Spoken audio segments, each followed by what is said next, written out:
Did you know that if your opponent leaves the game during a beam clash, you can get stuck in the clash animation forever? I really hope this bug is already fixed by the time this video comes out, but if it isn't, just know that you can't reset, you can't change your character, and the only thing you can do is leave the game as well. And the funniest part is that this bug existed in the game for an entire month, which is kind of insane, because bugs like this should probably be fixed in a week at most. Honestly, preferably about 2 hours after people find them. Ryu has TSB front dashes. For all the normal people who haven't played TSB but somehow played JJS, let me explain. Front dashes in TSB are about twice as long as front dashes in JJS. That's it. Explanation over. Now let's get to the actual facts. Most people probably know that during Ryu's front dash, he can press his first skill to stop for half a second and extend it with an extra mini dash. But that's just 2 mini dashes. I promised you a TSB front dash. So here's how you do it. You need to be fully overheated. Then, at the same time as you press W plus Q, you also press 1. And just like that, Ryu's front dash becomes twice as long. No loud sound cue, no stopping halfway through the dash, just double the distance. You can use this in freestyle combos or just to mess around, because almost nobody expects you to fly across half the map with a single dash. Continuing the dash trilogy, let me show you a side dash that is also twice as long, but this one comes with a twist. Using this side dash can actually get your account banned. That's because it is done with a bug where, during the side dash animation, you hold the Roblox window for about 1/4 of a second. And again, I'm repeating this. You can get banned for this. Tabbing is officially not allowed, but if you don't care, then do whatever you want. I personally don't support it, and the risk is fully on your own account. Targeting can get you banned. Officially. I'm not making this up. While randomly looking through the list of report reasons to check how bannable the tabbing glitch from the previous point actually is, I noticed this rule. Following and targeting players across servers. Temporary ban. So if you can somehow prove that a guy killed you, you switched servers, and then he somehow appeared there again just to kill you one more time, you can officially get him temporarily banned. Most likely for somewhere between 24 hours and 7 days. The problem with this system is that in practice, you can't really prove who joined who, which means you could theoretically die to some random player, check if they have joins open, join their server again, die to them there, and then edit the clips together. Now it looks like the same player killed you on different servers, which technically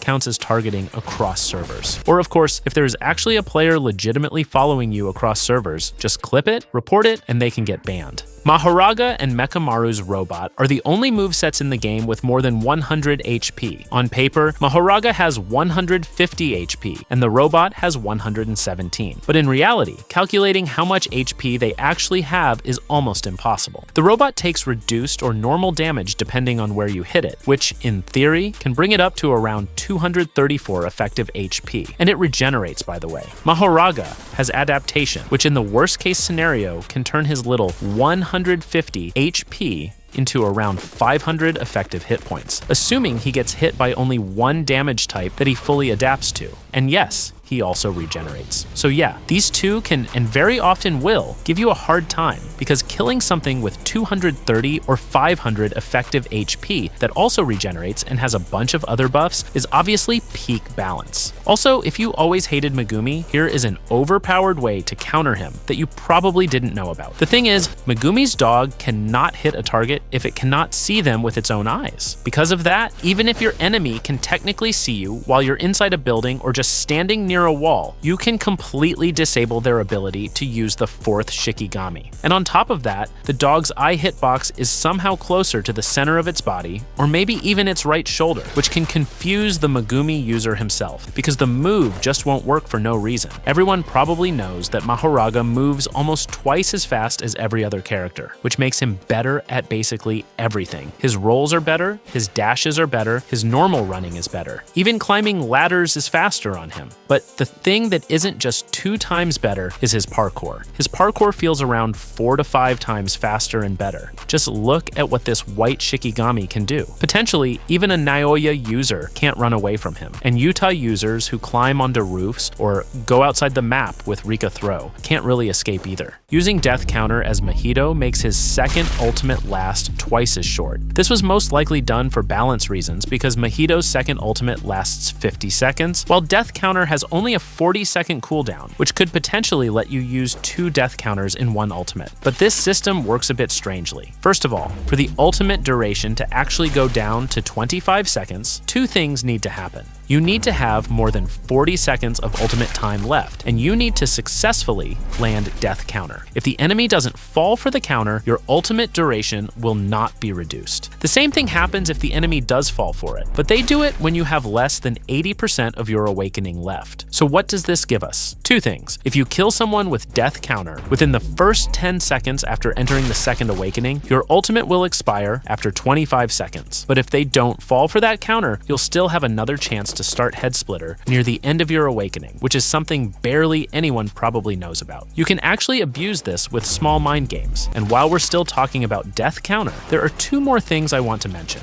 First, it cannot kill those two titans with a billion HP. Head Splitter doesn't actually execute the enemy, it just deals 100 damage. Because of that, these two survive it, and not even on red HP. And second, if you do somehow kill those two with the counter, just like with normal players, their heads will fly off their bodies and stay lying on the ground. And let's ignore the part where Mojito has to rise into the air and levitate for a second just to cut their necks. That's not a bug, that's aura farming. And here are a few more quick things about Mojito's ultimate. Even though Idle Transfiguration can technically kill both of them, because the second hit deals 300 damage, the hit itself simply doesn't register on the robot unless you hit the torso, which makes actually using it almost impossible. Landing a normal body disfigure does something.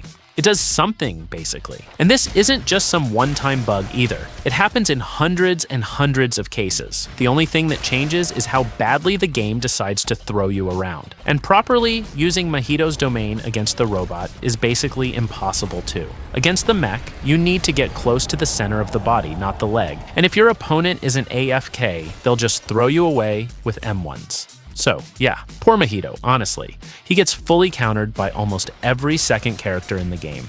Thanks for watching. Subscribe if you made it this far. Good luck and bye.